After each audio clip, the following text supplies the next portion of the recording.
Friends, welcome back to my channel MS மணிக்கணக்கா. இன்றைக்கி நம்ம என்ன ரெசிபி பார்க்க போகிறோம்னா, 2 ஸ்நாக்ஸ் ரெசிபி தான் பார்க்க போகிறோம். ஒன்று வந்து ப்ரொக்கோலி பஜ்ஜி, இன்னொன்று வந்து முட்டைகோஸ் வெங்காய பஜ்ஜி. ஸோ முட்டைகோஸில் வந்து நம்ம பஜ்ஜி பண்ணி கொடுத்தோம்னா குழந்தைங்களுக்கு ரொம்ப விரும்பி சாப்பிடுவாங்க. பொரியல் வச்சா குழந்தைங்க சாப்பிட மாட்டாங்க. ஸோ நம்ம வந்து இப்படி ஸ்நாக்ஸ் முறையில் வந்து குழந்தைங்களுக்கு பண்ணிட்டோம்னா விரும்பி சாப்பிடுவாங்க. ஸோ ப்ரொக்கோலி வந்து உடம்புக்கு ரொம்ப நல்லது, வெயிட் லாஸில் இருக்கிறவங்களுக்கும் ரொம்ப நல்லது. நம்ம வந்து ப்ரொக்கோலி வந்து எப்போவுமே நம்ம சாப்பாட்டில் வந்து எடுத்துக்கிடணும். ஸோ நம்ம வந்து ஸ்நாக்ஸ் முறையிலேருந்து செஞ்சு சாப்பிடலாம்.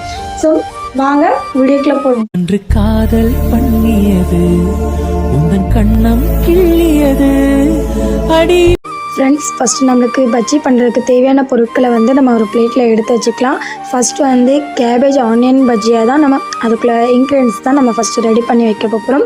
ஸோ ஃபஸ்ட்டு வந்து முட்டைகோஸ் எடுத்துக்கணும். முட்டைகோஸில் வந்து நான் வந்து 3 பேத்துக்கான இன்க்ரீடியன்ஸ் தான் நான் ரெடி பண்ணுறேன். ஸோ நீங்கள் நிறைய பேர் இருந்தீங்க, அதுக்கேற்ற மாதிரி எடுத்துக்கோங்க. இது வந்து ஒரு கோஸில் நான் அரை கோஸ் தான் எடுத்திருக்கேன். ஸோ அதை வந்து குட்டி குட்டியாக நம்ம சாப் பண்ணிக்கணும். ஸோ குட்டி குட்டியாக சாப் பண்ணால் தான் நம்ம அதை கூட வெங்காயத்து கூட மிக்ஸ் பண்ணி நம்ம அதை பொரிக்கும் போது அதை வந்து டேஸ்ட்டாக இருக்கும், கிறிஸ்பியாகவும் இருக்கும். முட்டைகோஸ் கூட 2 வெங்காயத்தை நீளமாக கட் பண்ண வெங்காயத்தை சேர்த்துக்கலாம். அப்புறம் 1 டீஸ்பூன் வத்தப்பொடி, அரை டீஸ்பூன் உப்பு, 1/4 டீஸ்பூன் பேக்கிங் சோடா, அப்புறம் 1 கப்பு கடலை மாவு எடுத்துக்கலாம். ஸோ அதையும் நம்ம சேர்த்துட்டு அப்புறம் எல்லாத்தையுமே நம்ம மிக்ஸ் பண்ணணும். தண்ணி சேர்க்கக்கூடாது, ஸ்டார்டிங்கில் சேர்த்தா பஜ்ஜியாக வராது. ஸோ தண்ணி சேர்க்காமல் ஃபஸ்ட்டு நம்ம பிசைஞ்சுக்கிடணும். ஏன்னா வெங்காயத்தில் வந்து தண்ணி உண்டு. ஸோ அதனால் நம்ம லைட்டாக வேணால் தண்ணி சேர்த்துக்கலாம். சேர்த்துட்டு அதை நல்லா பிசைஞ்சுக்கிடணும். நம்ம பிசைகிறதுல தான் இருக்குது. ஸோ அதையும் நல்லா மிக்ஸ் பண்ணிவிட்டு எல்லாமே மிக்ஸ் ஆகிற அளவுக்கு நம்ம பிசைஞ்சாச்சு. கேபேஜ் ஆனியன் பஜ்ஜியாவுக்கு தேவையான இன்க்ரீடியன்ஸை நம்ம ரெடி பண்ணியாச்சு. நெக்ஸ்ட்டு நம்ம ப்ரொக்கோலி பஜ்ஜியாவுக்கு தேவையான இன்க்ரீடியன்ஸை ரெடி பண்ணிடலாம். ஃபஸ்ட்டு 2 கிண்ணம் கடலை மாவு எடுத்துக்கலாம். அப்புறமா 1 டீஸ்பூன் வத்தப்பொடி, அதே மாதிரி தான் பேக்கிங் சோடா தேவையானாலும் சேர்த்துக்கணும். அப்புறம் உப்புமா அரை டீஸ்பூன் சேர்த்துக்கிட்டு அப்புறமா கொஞ்சமாக தண்ணி ஊற்றி அதையும் நம்ம விஸ்க வச்சு நல்லா மிக்ஸ் பண்ணிக்கணும். ஸோ அந்த கட்டி படாத அளவுக்கு வராத அளவுக்கு நம்ம அதை வந்து மிக்ஸ் பண்ணிக்கணும். ரொம்பவும் தண்ணி ஆகிடக்கூடாது. ஸோ கொஞ்சம் மீடியம் சைஸில் தான் நம்ம அதை வந்து மிக்ஸ் பண்ணிக்கணும். நம்ம தேவையான அளவு அப்பப்போ நமக்கு தண்ணி எவ்வளோ மிக்ஸ் பண்ணணுமோ பண்ணிக்கலாம். ஸோ ஸ்டார்டிங்லேயே தண்ணியை ஊற்றிடாதீங்க. ஸோ நல்லா நம்ம விஸ்க வச்சு நல்லா மிக்ஸ் பண்ணிக்கலாம். கட்டி படாத அளவுக்கு நம்ம அதை வந்து மாவை மிக்ஸ் பண்ணிக்கிட்டோம்.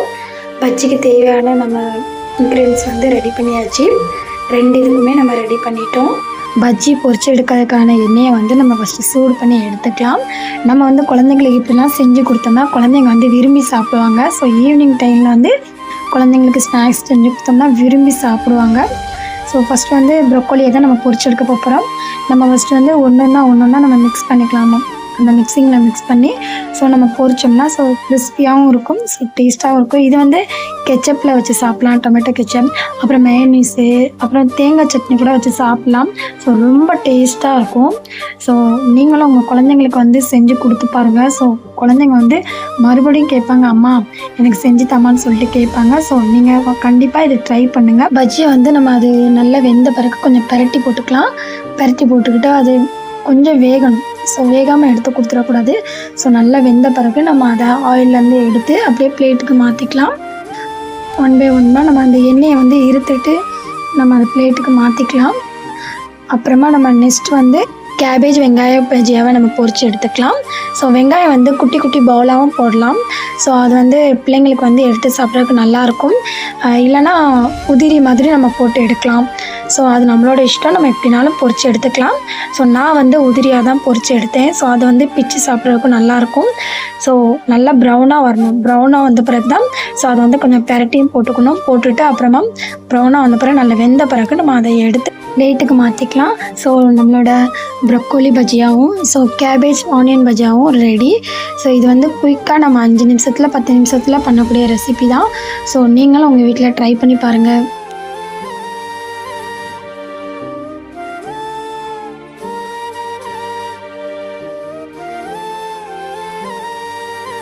நீங்கள் இப்படி குழந்தைங்களுக்கு ஸ்நாக்ஸ் செஞ்சு கொடுத்தீங்கன்னா குழந்தைங்க வந்து விரும்பி சாப்பிடுவாங்க. அதுவும் இல்லாமல் அவங்களுக்கு வந்து தேங்காய் சட்னி, டொமேட்டோ கெச்சப் இல்லைன்னா மயோனீஸ் இதெல்லாம் வச்சு நீங்கள் குழந்தைங்களுக்கு கொடுத்து பாருங்கள். குழந்தைங்க விரும்பி சாப்பிடுவாங்க. இந்த வீடியோ உங்களுக்கு பிடிச்சிருந்துச்சுன்னா லைக் பண்ணுங்கள், சப்ஸ்கிரைப் பண்ணுங்கள் நம்ம சேனலை. பெல் ஐகானை கிளிக் பண்ணிடுங்க. அப்போ தான் நான் போடுற வீடியோ உங்களுக்கு நோட்டிஃபிகேஷன் வரும். ஓகே, பாய்.